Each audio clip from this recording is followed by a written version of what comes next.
Okay, now we're going to go to section B on paper two. So yesterday we covered inspector calls there, and today we're going to cover the poetry section, power and conflict. We're going to look at. So, in terms of revising for that, guys, I would recommend you learn about 3 quotes per poem. And as some teachers have said online, they say you can reduce it down to 5 or 6 poems if you really find it overwhelming to do 15 poems. And I would say Kamikaze, London, Remains, Bayonet Charge, My Last Duchess, and then Tissue or Ozymandias. That way, you only need to learn 18 quotes and you've covered conflict, inner conflict, war, violence. You covered power, power of humans, power of nature, and also you cover a lot of negative emotions like guilt, fear, pride, and identity. So that's really all you would need to revise and learn. But let's look at a question. This question did not come up in any previous years. Some suggest that this year, 2025, it could be power of nature. So let's go with that. Obviously, nobody knows. So it's still better to revise these 6 poems. But I'll give you an example here. So this one is compare how poets present the power of nature in the prelude and in one other poem from Power and Conflict. So the first thing you do, guys, is you underline the key words, the power of nature in the prelude and one other poem. So we're looking at the power of nature. That can also be the way that humans are powerless compared to nature, anything about the power of nature. So if we go through this, guys, you will hopefully remember that around this moment in the poem, there is a shift, there is a volta, a turning point, where the writer describes a huge peak, black and huge, as if with voluntary power instinct upreared its head. So what we're seeing there is that nature seems to be huge, like dominant, really, really powerful, and almost aggressive there. So we could highlight that and say dominance, aggression of nature. And the techniques we can see is there is a volta, there is also imagery, and there is a simile, as if.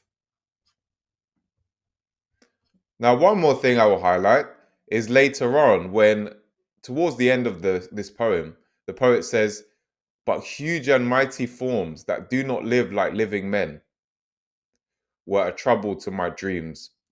So that one, what we can see is that nature seems to be this mysterious force that's almost beyond human understanding or human control. It's just these huge and mighty forms. They're not like humans. We don't understand them. So I feel like nature is a mysterious and maybe uncontrollable force or unknowable force possibly. And what we can see there again, you've got this imagery and you've got the juxtaposition of men and form. So that would be what I highlight there. Now the poem I'm going to choose actually is Ozymandias.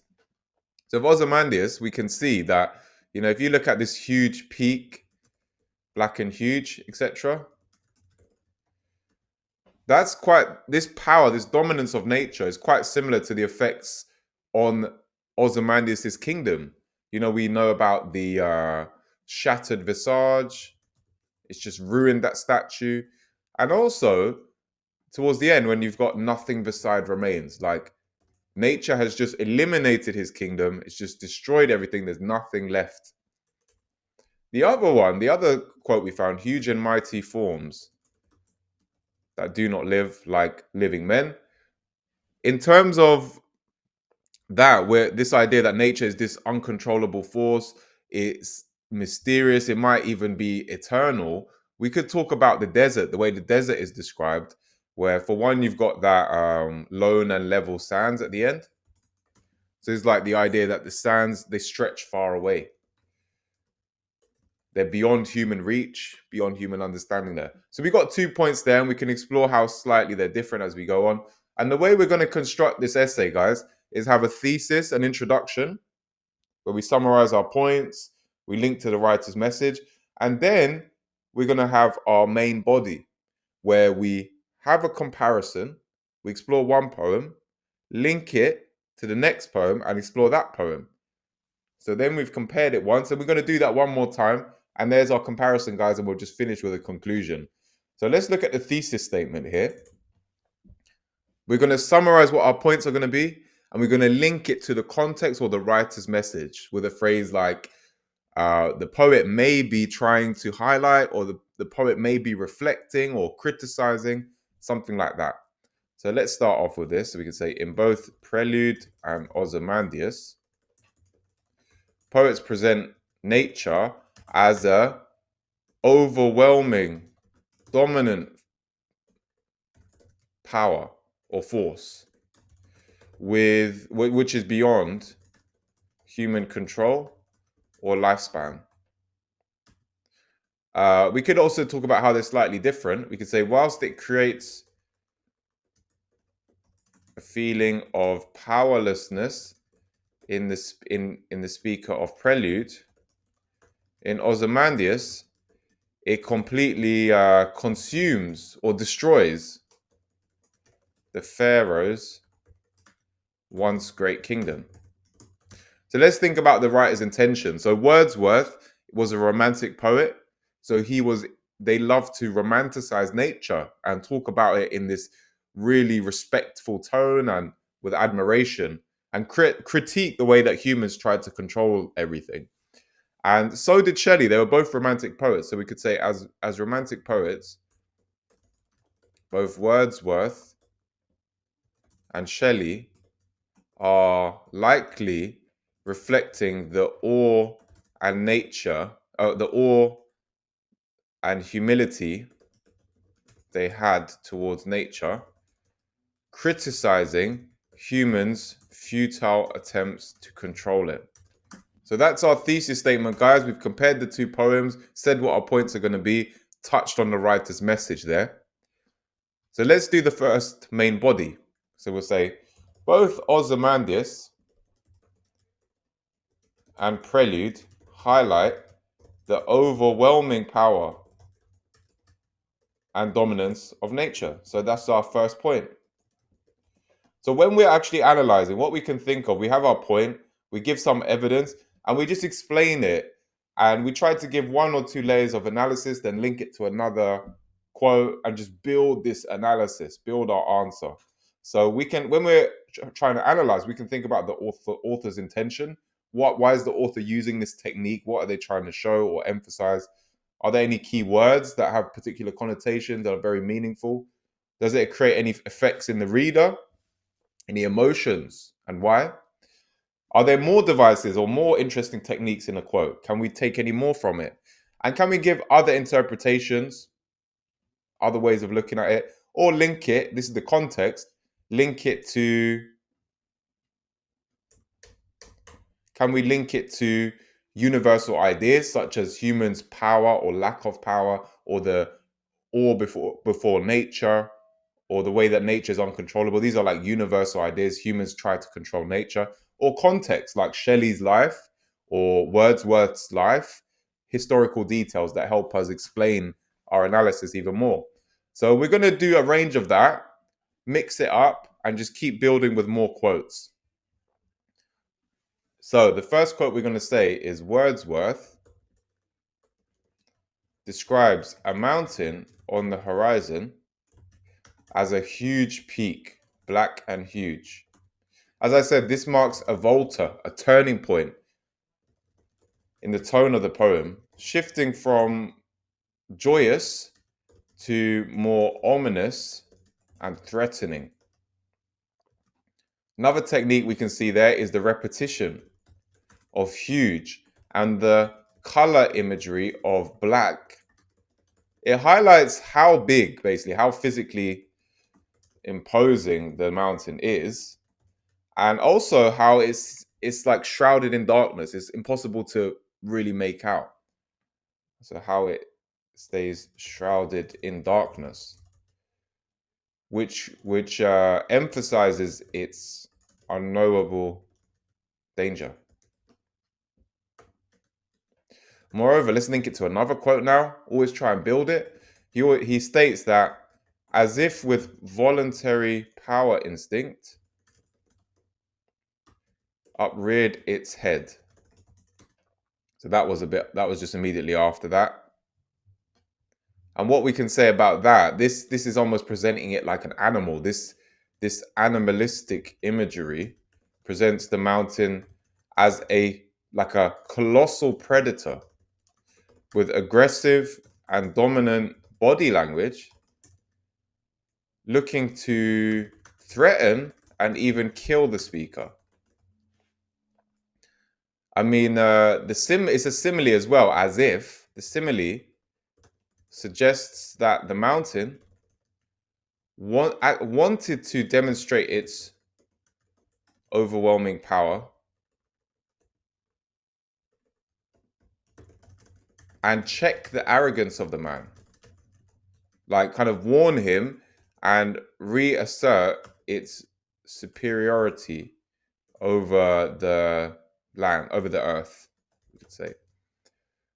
So now I might link it to context and say Wordsworth is likely reflecting the Romantic poet's appreciation of nature and criticism of human arrogance in their attempts to control it, by emphasizing the speaker's insignificance and weakness in the face of nature or the natural world.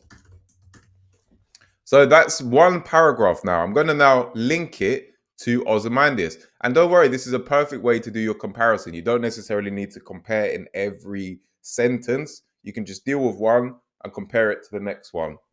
So we could say, similarly, in Ozymandias, Shelley highlights the dominance and power of nature. He states that the statue of Ozymandias is now in ruins, trunkless, and with a shattered visage.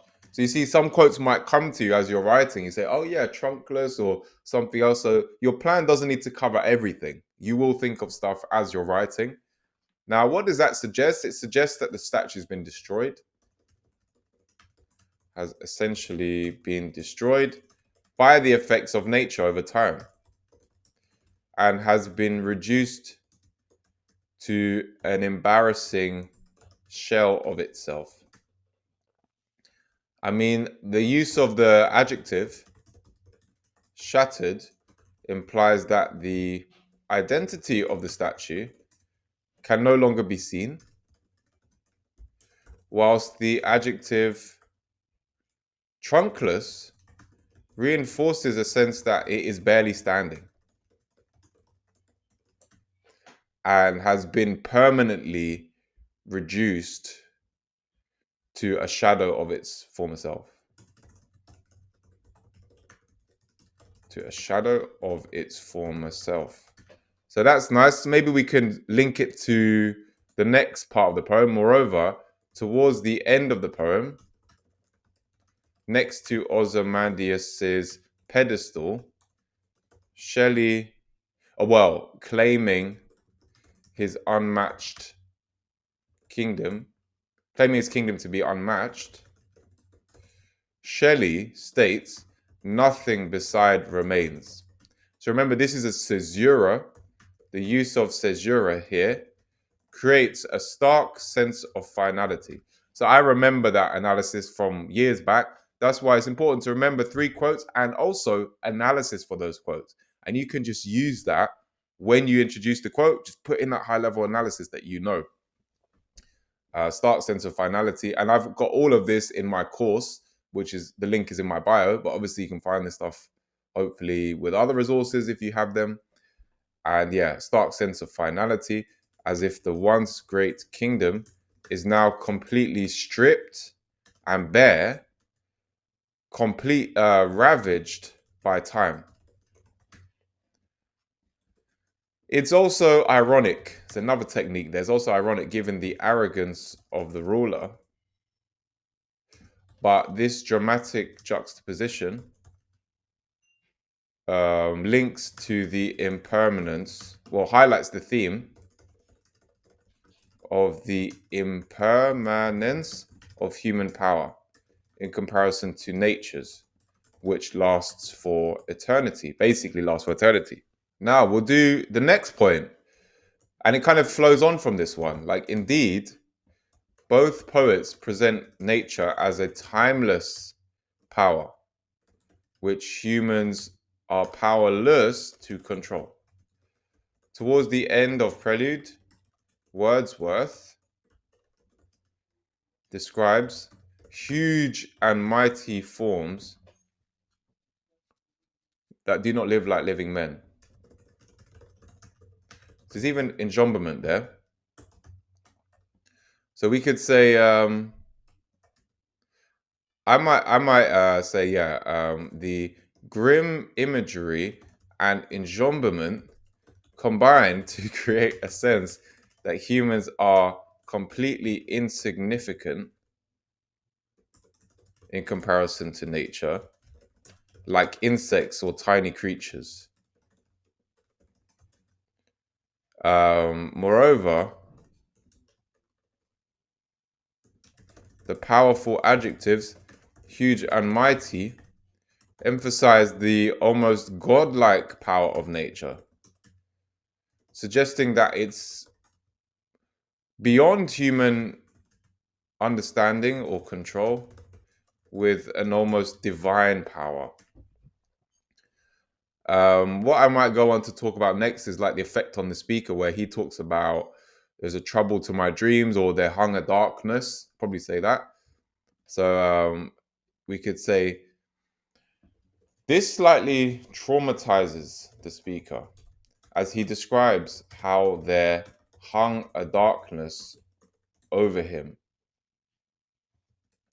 The personification here suggests that the speaker, has been psychologically disturbed by the first-hand experience of nature's strength, and suggests that he feels that nature is no longer a friend or something to explore.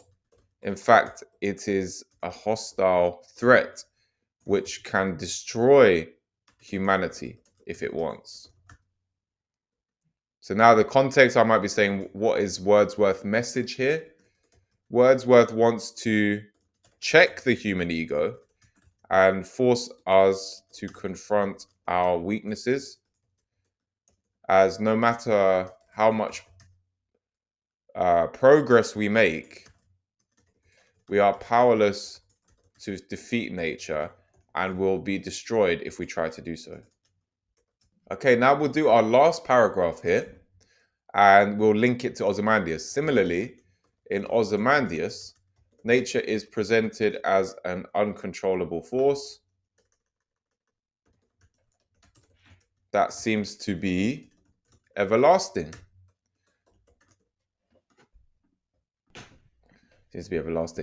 Early on in the poem, the speaker retells a story about somewhere in the desert, or begins the story. Retells the story. This is deliberately vague and suggests that the desert is a huge landscape that stretches beyond physical boundaries and has existed since time began. The poet then returns to this description, or this focus at the end, with the final line highlighting how the lone and level sands stretch far away. So this is clearly a cyclical structure, because it ends and begins with this focus on the desert. This cyclical structure hints that nature's forces exist indefinitely, far beyond any human's lifespan, possibly humanity's whole existence. Another technique is the alliteration there. Moreover, the elongated alliteration in this phrase reinforces the idea that nature keeps going on and on. It is relentless and untiring. The final image is also haunting and humbling as it dramatically depicts the futility of human struggle for permanent power. As nature's power is always out of reach and impossible to bring under control. Now, a bit of context there of Shelley's life. As such, Shelley reflects his complicated relationship with, with the British Empire as he critiques humans' arrogance and hints at the inevitable decline of even the most powerful empires throughout human history. So there you go, guys. That would be the main body. Now, the conclusion would just be restating your points about that question. And if you can, link back to the poet's messages about the theme, the power of nature. So you can check what that question is again, just to remind you the power of nature. What were my points? And we just quickly summarize that. So you can say, to conclude, both poets highlight the dominance of nature and its eternal, relentless power, which is impossible for humans to control. As such, this is more about the context. We could say, as such, they both, or their intention, they both highlight the futility of human attempts to achieve permanent power and control nature. As such, attempts only lead to humbling defeats. So that is your poetry section, guys. Remember, what you can do is remember 3 quotes for each poem, for these poems listed there. Understand a little bit of the context so you can bring it to that, to AO3, a bit of the history, a bit of what the bigger ideas are, and then start planning questions. Go to past paper questions and see if you can plan with the poems that you know. Prepare some analysis, learn it online, look at this, prepare your own, and you'll be more than ready. Now, why would that get a top mark, guys? Why would that get a level 6, which is the top level in the poetry question? Well, AO1 is my knowledge of the poems, and we show that by having a range of references. Also, it's your response to the question. So clear, relevant comparisons. So clear comparisons at the beginning of each one. Similarly, both poets, and they relate to the power of nature. And also, I've got a range of references. I've got like about 2 or 3 or 4 or even 5 each in that one. So that's really good there. Then AO2 is analysis of language, form, and structure. I've covered things like caesura, like cyclical structures, voltas, which are all structure and form. And in terms of the language, I've looked at similes, personifications, imagery, word choices. So I've looked at a range of that. And then AO3 is my links to big ideas or contextual factors. So I've touched on things like Shelley's relationship with the British Empire, or the way that romantic poets want to criticize human arrogance and highlight the power of nature. So in that way, I've met AO1, AO2, AO3 throughout my poem, and it has to be placed at level 6, the top level.